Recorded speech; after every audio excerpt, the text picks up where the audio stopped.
Welcome to the new Coach Me to Lead show. Today I'm talking to Andrea Caprio. Welcome, Andrea. Hi, Arno, and hi, everybody. Good having you with me here on this very hot day. Well, um, people might have different meanings about hot. So you are a coach on Coachdotme, but also, of course, on your own website, and you specialize in eating healthy habits. Yeah, let's just dive in there. Why did you end up on this topic? Because we will not talk about a bit about what you did in the past, because you have so many different jobs you did in the past. But so why did you end up here? Great question. So I actually ended becoming a master certified transformational nutrition coach and then specializing in emotional eating and weight loss through my own health history. So you mentioned, I had a lot of different jobs in my life. I've been living in many different countries as well. I'm sure we explore as we talk a little bit more. But what was always happening is that I have quite an amount of stress in my life, and I struggled with dealing with that stress, right? Like so many other people. I know I'm not the only one. But like many people, when there's stress involved, eventually it leads to some unhealthy behaviors. And the behaviors in my case were eating a little bit the wrong food. So there was no extreme eating. I work nowadays, obviously, with a lot of people who have emotional eating, binge eating, eating disorders, and so on. But for me, it was just eating too much sugar, too many sweet things, and not realizing them, right? So there was, the sugar in my coffee, there were the cookies, there was a cake, there was more sugar in coffee, more sugar in tea, etc., etc., and it all added up.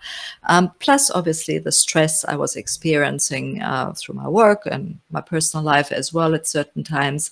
And I eventually started to develop some health issues. So I had some hormonal issues that led to fibroids, for example. I took on a little bit of too much weight. I had very frequent migraines, like weekly.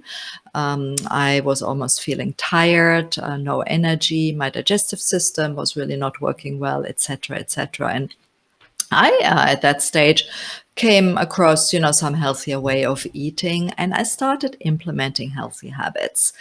So it started first with eating habits. So I cut out the crap of my food, as I call it, and I, implemented more healthy vegetable, etc., etc. So really a healthier way, less processed food.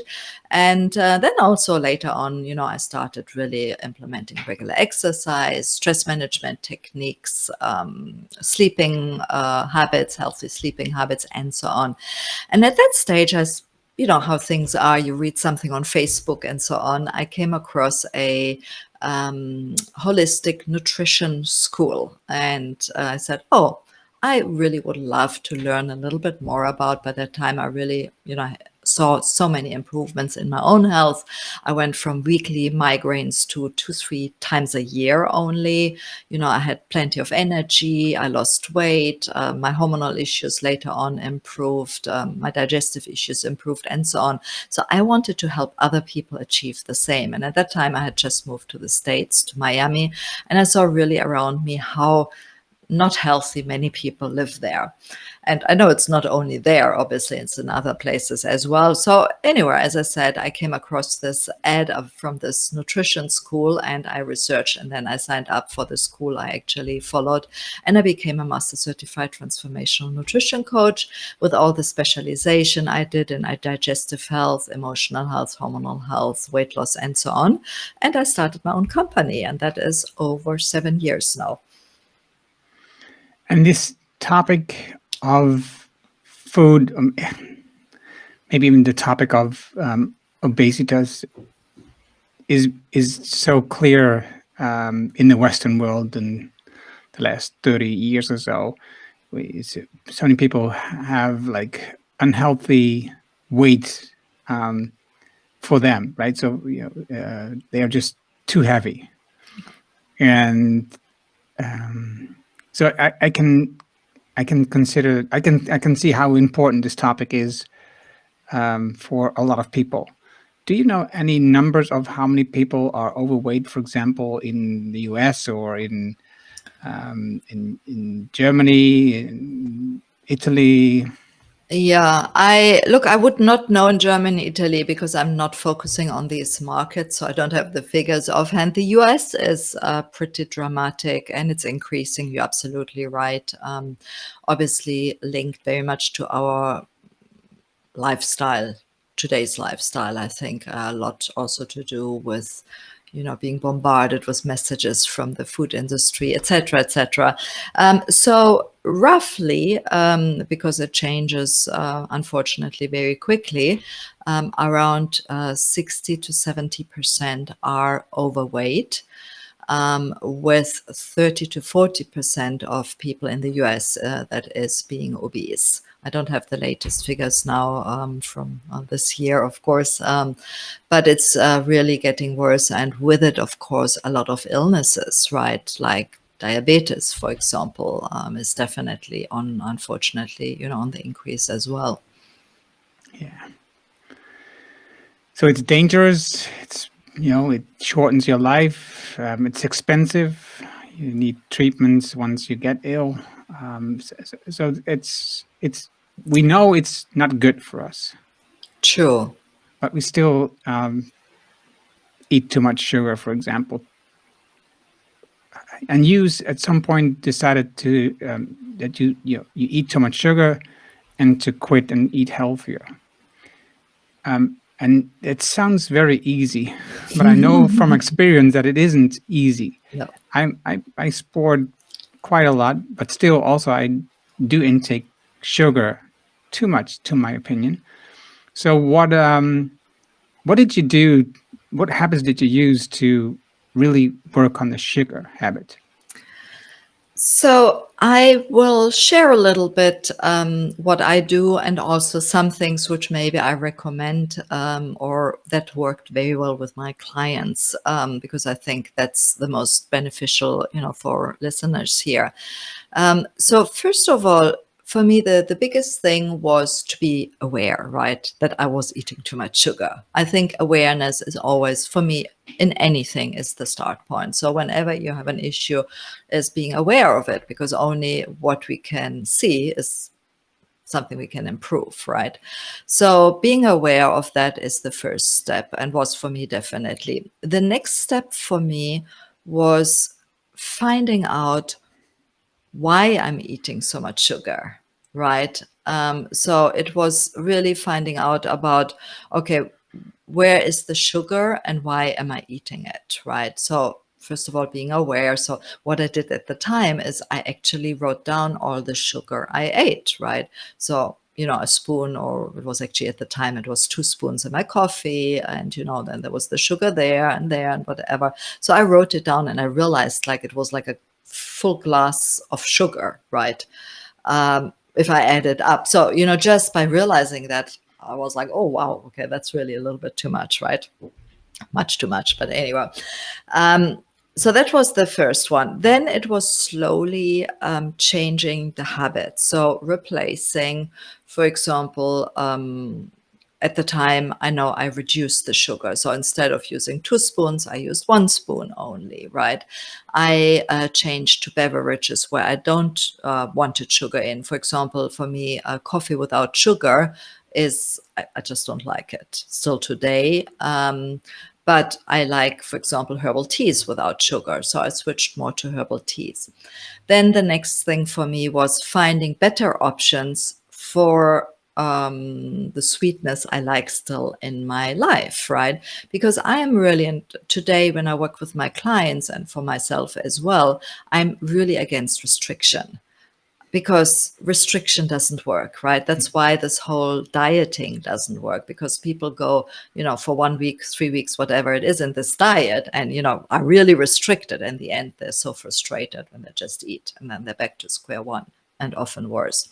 So for me, it's that I don't want to feel restricted. So I have to find better ways and still being happy with it. So for me, one thing was replacing sugar with healthier options. So what I do today is, and at the time I did an instant. Today, I still like my coffee from time to time. I drink much less, but I have coconut sugar in it. Or I use stevia in, other options, for example. Or when I want something sweet, I have maybe a fruit. So that's one part. The other part is finding out what is really going on as the root cause of me wanting my sweet fix, right? The typical comfort eating, boredom eating, stress eating, emotional eating, whatever you want to call it, right? There's always a root cause to it. There can be a physical root cause, so it could be hormonal. Maybe my hormones are imbalanced. Maybe my hunger or satiety hormone is out of sync because some other hormones are out of sync. They're all working together.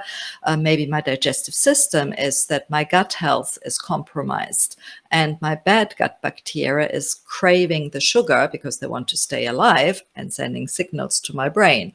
So I want maybe to address that one. So that's on the physical side. And of course, there are plenty of other issues. And then on the emotional side is, okay, what am I lacking? And most of the time, I would say 80% of the time, people are having an emotional root cause for their cravings. They might be bored. They might had a trauma and try to overcome that trauma with something, in that case, food. They might be stressed, right, and not know how to have stress management habits or whatever it is in place.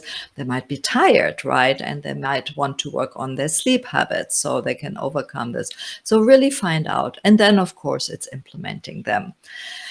And now we go into the habits, right? And that's really what I became passionate through my work, because I work a lot with my clients on the root cause. But when somebody struggles to implement habits, it's very difficult. And that's why, for example, I really love being a coach on Coachdotme, because we are all working on helping people to implement habits. We all have our techniques, our way of doing, and all are similar approach with obviously our own techniques. But for example, I really like to start small, right? It's all about, breaking down the habit and just, starting with drinking one glass of water if that's maybe an issue, right? Not achieving, 8 glasses of water if you haven't drunk a lot of water or whatever it is. So really start small, break it down, and then implement one habit after the other. And that's really what I'm passionate about. Today I'm having a bad day because I was in bed too late, but that doesn't have to be a problem when I just wake up a little bit later. But I was also awake early, like 10 to 5. And that meant I had like slept for 5.5 hours or so. And that's not enough. We know that. not for nobody, but also not for me. I Yeah. don't like sleeping that little. And I can see how that impacts my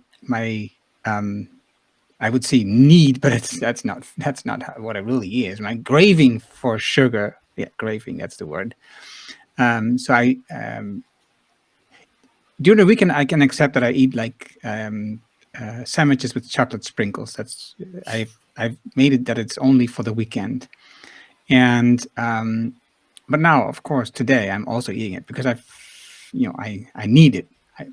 That's my brain is saying to me. And but I also I drink a lot of tea. I don't drink coffee at all. No sugar. I drink a lot of water. I never drink sugary drinks at all.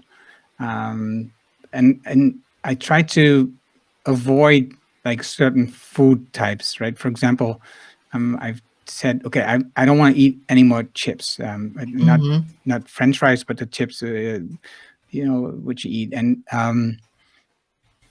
just last night, it was on the counter in my kitchen because my wife had some, and I came home from training, and I go like, oh yeah, I could really use some of the chips. And then I said, no, I'm not a chips person, right? So I totally said it's not me. This is not what I do. And this just helps me. So cutting it out really drastically, that helps me. And even, of course, better if it's not in the house, right? So if you don't buy it, but yeah, there's two of us, so I cannot force my wife to do the same thing that I do. So yeah, I think that's a couple of habits that help me a lot. Getting enough sleep, because that makes me, you know, have more willpower and Yeah. do the things that I think are healthy habits. And also, of course, if I do practice, if I do go out for a run, for example, I feel more healthy and I will behave more healthier than I wouldn't if I slouch in front of the TV, for example. So I can understand that part too. Um, if you go with a client, you say it's holistic. Where do you start? What's the smallest step that you usually? And I know it's very personal, but what you often use as the first step? Well, besides, you know, when I work with people one-on-one, usually I do an assessment or so, but the really first step, you know, for my clients to start, and what I recommend is to go back again to starting a small habit, right? And it's really the tiny habits principle I really like, is, you know, having a trigger. Like, for example, each time you go to the bathroom, you drink a glass of water. So the trigger is, you know, you go to the bathroom. The habit is, the new habit usually is to drink the water, and then you celebrate, right? Which helps to rewire your mindset in this new habit and get the dopamine kick out of it, right? And eventually, because you know, and your brain craves the dopamine kick from that celebration, it will associate that new habit with the celebration, the dopamine kick, and then crave the new habit, right? How So do you celebrate then? What is an example of a the celebration? celebrate can be, hey, yay, or high five, or a happy dance, whatever. When you feel really great, when your boss says, hey, well done, you will, like, you know, do something maybe, or something, you know, whatever it is. Can be a small thing, but it's really about just, you know, teaching your brain this new habit brings joy, basically. And eventually it becomes automated. And I always compare that to brushing your teeth, right? Because we talked earlier about, you know, when you're tired, or, you know, self-sabotage or something comes up or so, we don't have willpower, or we have only a very limited amount of willpower, rather. But if you can rely on your habits, like brushing your teeth, you don't think about it, right? I mean, I guess you brush your teeth in the morning and the evening and you don't think about it. And I guess, you know, the listeners here is the same. At least I hope so. So, you know, that's where you want to get with those little habits. And that's why I always say you have a trigger, so it is easy. You might also want to make sure that you're ready for it. So the glass of water is already in your bathroom, or if you want to start your morning run habit, you want to prepare your, your sneakers and your gear or whatever the evening before. Make it easy.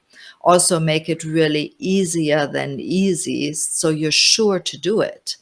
So it's not something like, I start a new exercise habit. I've never exercised my whole life, and now I'm planning to go on 60 minutes hardcore run. It's not going to happen. It's going to happen one time, and then that's it, right? Because you're probably very sore and you will never do it again. So rather start with a small walk, like a fast walk for 5 minutes or so, you know, whatever it is. So make it really easy. And I think that is really the first step then when I work with my clients. I can go also then in the goal setting and planning and all that. That's obviously important, but it's just very good to get started with a small thing. Mm-hmm. And if you look at these habits, how does chat-based coaching fit into this for you? It's a good question. I like that. And I always wonder. I started coaching one-on-one locally when I was still in Miami. Then I went more and more online, and I work with most of my clients like we talk now, right? So on whatever video conferencing system. And I started with Coachdotme several years ago. So I've been on Coachdotme quite a long time, and I really enjoy it. Because what I do there a little bit more is the accountability of it. So setting up the habit is more or less what we discussed, is very similar, right? But then, of course, I will check in with you and say, hey, I know, did you drink that water? Or did you do your sleep routine? So you sleep more than 5.5 hours or whatever it is, right? And then we obviously review it, and then we start tweaking it, right? So then we would say, okay, yeah, I drank the water one time, but then the next day, no. And then I forgot about it. Okay, so maybe we need a better trigger. Maybe drinking a glass of water is too difficult, and maybe, or maybe, we need just to have half a glass of water, or, whatever it is. So we kind of need to see how we can get it to a point where you can really follow and drinking that glass of water every day. And then from there, we will build up 2 glasses, 3 glasses of water, or maybe 1 glass of water and a push-up, whatever it is, right? So we then work from one thing into the other. And that is really with chat-based coaching on Coachdotme that I like doing there. I also like then sharing prompts to make people think, right? I can do that really well on a chat-based platform like Coachdotme, where, I ask, okay, so, what are you struggling with? Have you thought about that? I sometimes share resources, of course, some of the resources I prepared for my clients. So I share that there. It can be a workbook, it can be a list of making it easier, or whatever it is, or maybe a video or a book recommendation, or whatever it is to help my clients there. So that's really for me the chat base that I like. However, I also say that depending on where people are, sometimes they need a little bit of one-on-one additionally. If we just go to this program that you have here, I'm gonna go to the page so I can scroll. If you go to the homepage of your website, which is wellnessmethods.com, there is a button at the top, and it leads directly to this page. So it's Food Freedom Foundation workshop. What do you get in the workshop? What are the lessons, the first lessons you give out? Okay, great. Yes, that's a workshop I put together recently based on really realizing that my clients struggle to implement those healthy habits. So in the workshop, actually, what I do is I work with people through it to set up a habit loop that I just mentioned earlier, right? So together in the workshop, we work on really getting, to set up a trigger, set up the new habit or a replacement habit, the celebration. I also have one of the steps is to overcome mindset blockages, such as, loss of lack of willpower or self-sabotage. So getting really clear on that. And then I also share how to implement some healthy eating habits. How to go, for example, just little healthy swaps. You don't need to eat 24/7 healthy. I mean, ideally, yes, but we're living life. I'm so against restricted dieting. So I believe, it should be a balanced approach. But sometimes it's with the small little things, just to change mayonnaise. Instead of mayonnaise, use an avocado-based mayonnaise is already, so much healthier option. Still tastes really good. So finding little things like that, so you can still enjoy, and I'm really passionate about finding a healthy option of something I really enjoy. And obviously for my clients, I do that as well. Then I also talk about my food freedom, or how to achieve food freedom.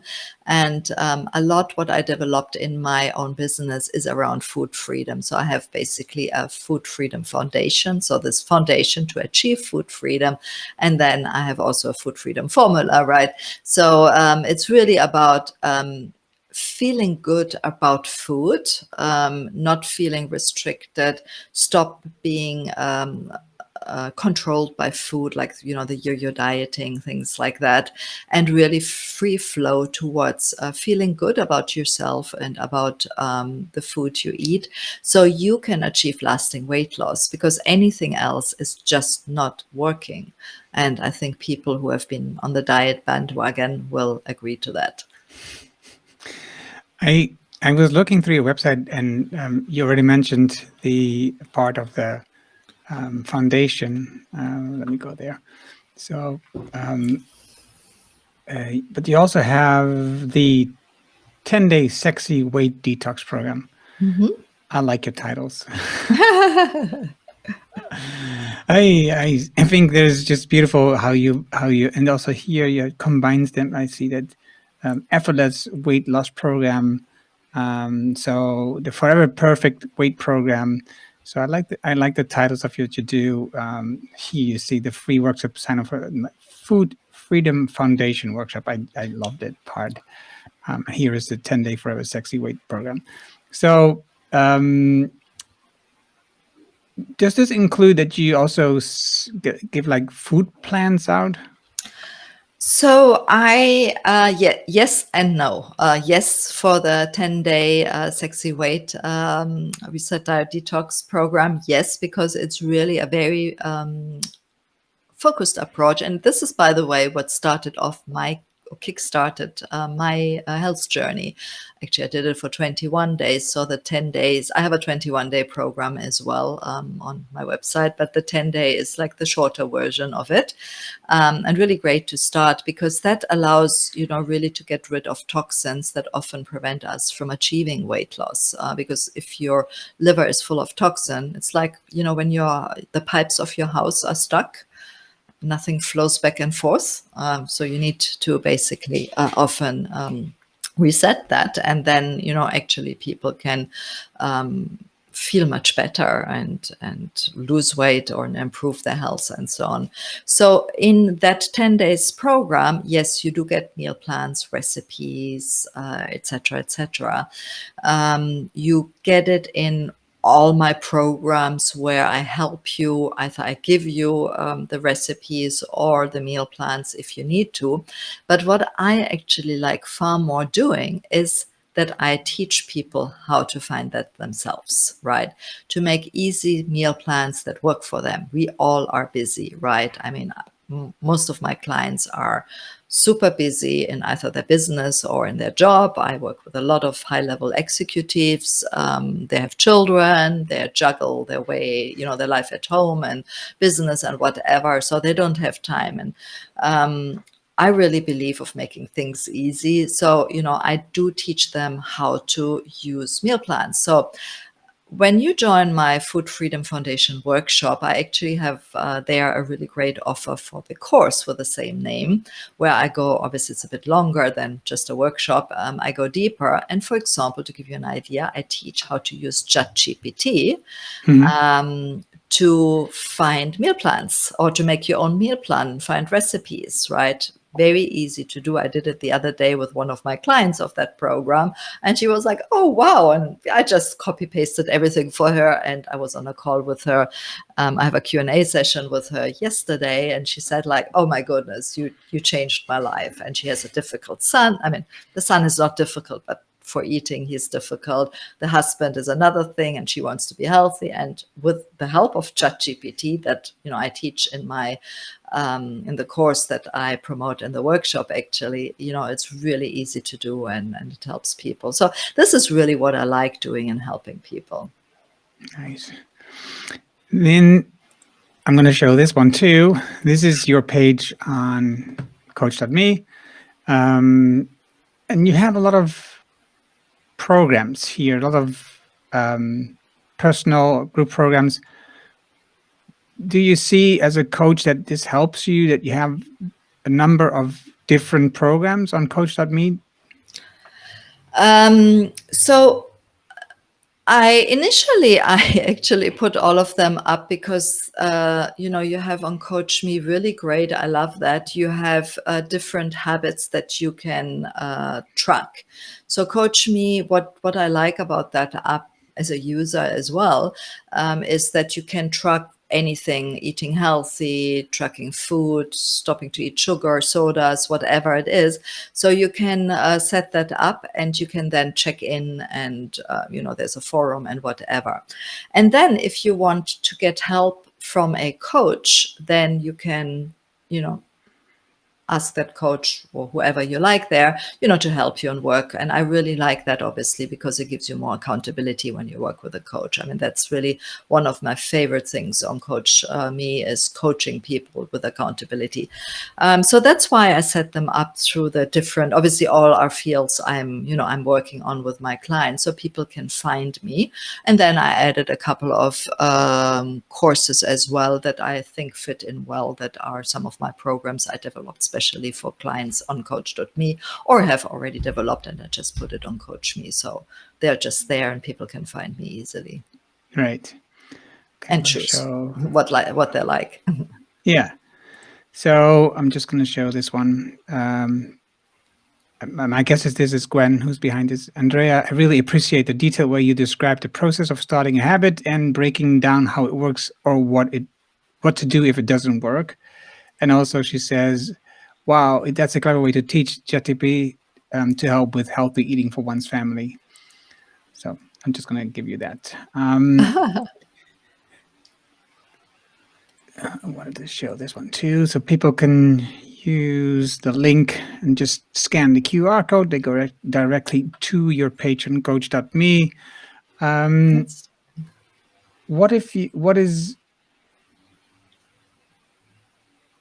I can imagine, but I'm just testing and asking you, right? So looking at you, you don't seem to be very overweighted, and I also think, okay, we, just like me, we eat too much sugar, but still, our overweight is kind of like under control, or right. So our sugar intake is, well, maybe it's still too much, but it's still like, compared to a number of other people, it's way less. How do you deal with when people come to you who really, really, really need the life change, and see, like, these programs from 21 days, that they are not getting into this with, like, okay, within a couple of months, I'm down to a healthy level, because they build up this lifestyle in years. And my guess is it's not easy to change them in a couple of months back to Yeah. a normal healthy. How do you deal with, like, maybe overestimation on this part? So first of all, by being brutally honest, and telling people it's not going to happen. The amount of people I get, and that's why when you asked me about a meal plan earlier, I'm always reluctant to answer that, because most people say, oh, give me a meal plan. Or many people, not most, but many people. And the meal plan is not solving the issue. So the biggest issue is, and again, I mentioned that earlier, is 80% is the mindset, right? One is the root cause, which can include the mindset, but also often then it goes into the physical realm, which needs to be addressed. And then the mindset is the biggest. And that depends really on the person, right? Some have dealt with things. We all have baggage somehow. Some dealt better, more or less. Some have deeper, less baggage. But it's all how we are able, how we are able to overcome, to address it. Have we been, do we have limiting or false beliefs from our childhood, or whatever it is? And that is the biggest thing. So to answer your question, how do I deal with people? So first of all, I usually like to meet with people. So even when they are on Coach.me, I, when they start working with me, the chat-based, I offer voluntarily a complimentary one-on-one session, a chat like we have it now, where one, I can understand a little bit more than a chat-based thing. I have normally, I have a little form to fill in, so I know a little bit what they want to achieve, what they're struggling with. So obviously I can focus on that, but I just like to go a little bit deeper. We all are different, right? And I like to ask my questions the way, so I really get coaching wise to where what I need to know, and also help the people to understand, more importantly, because I usually know, but what they need and what they want is usually two different things, right? So I need to somehow get over what they need, not only what they want. And that is a little bit easier in a one-on-one conversation. And yeah, make them understand. And then, I do recommend if they need, maybe they want, to add on like one-on-one coaching or take advantage of some of my programs or whatever it is. Depends really on the situation.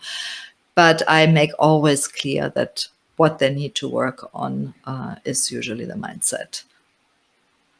Right.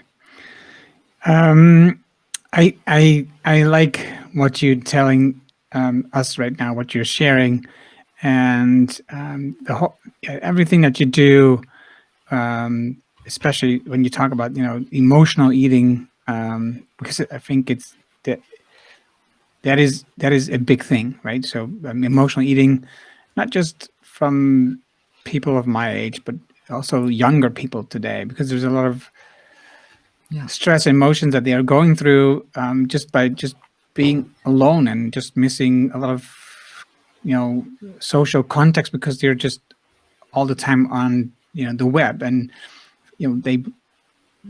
we feel that these are connections too, but it's not just totally No. real, right? So you will miss out more emotional contact than you prefer maybe to admit that this is healthy for you. And I can imagine how emotional eating is a big part of people's lives today, and it's just not getting better.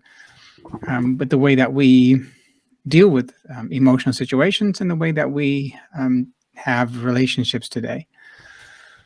So, what do you think? How will this develop? Unfortunately, I'm normally a very positive person, optimistic, but on that one, just based on statistics, and based on what happened recently with the whole pandemic, as well, is unfortunately that things are getting worse. And I think it's coming down to a vicious circle. We mentioned earlier, that being obese or overweight obviously leads to health issues, physical health issues, chronic health issues. But what we didn't mention is, or didn't speak so much about, is that it leads to emotional health issues as well, right? So the thing is, emotional issues lead to overeating, or can lead to overeating, which lead to more emotional issues, right? So we are in this vicious cycle. And then add a little bit of, like you mentioned, being bombarded by our, phones and negative news, whatever it is, right? All these things obviously add. And then if you don't have a very stable and good social support system and a social circle, of course, it's getting worse. And I believe really, there are obviously the obvious things that are important for health, like eating healthy, exercise, stress management, or reducing stress, sleep, like you mentioned earlier. But there is, like we said, social connection, right, which is very, very important. Self-care is the other thing that plays really a big role. And with all that, I think is really, having a purpose in life. And that is also something that so many people miss, right? They are, a purpose is not to scroll on whatever social media website or app or whatever the whole day. That's not your purpose in life. Even so, it seems very important to share your life with other people, but it's not. And I might maybe have said something some people don't appreciate, but it's true, right? but it's also like people in various age groups. For example, there are the parents whose children are, you're still too young probably, the children are getting out of the house. I have that a lot, the women's and their 40s, 50s or so. Kids are suddenly out of the house and then they don't have the purpose anymore. Or maybe people who lost their job or who retire, or it doesn't matter, often when we have life changes, our purpose is not there. And then, of course, the trauma. So you have all these together. So you need to find those different things, these different areas that are lacking. I have one of the exercise that when I start with my clients, often I do is the wheel of life. So I do that when I do the goal setting, vision board and all that. I do that normally in my one-on-one coaching. But the wheel of life, and you can download it anywhere on the internet, is something to find out which area of your life is lacking. And one of it is social, right? The other one is self-care and so on, and then work on these. And that's probably something that's very important. Well, Andrea, I think that it is really important for us to do our work. That I think we at least have like a purpose in life that's really important to help these people. Right. So you, with your helping people with their eating disorder, for example, and it's really important to start working with a coach like you to help yourself to a better life, because it's not just healthier, it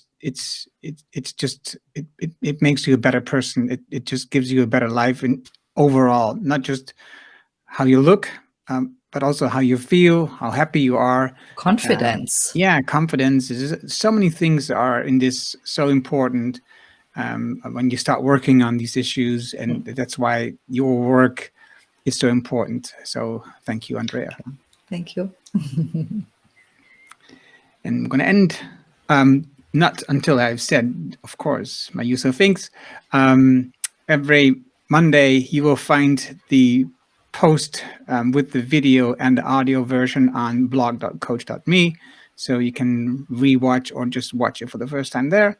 And we will be back here every Friday, so next Friday too, at 9 a.m. Central or 4 p.m. Central European Time. And thank you for joining us. See you later. Thank you so much. I love that.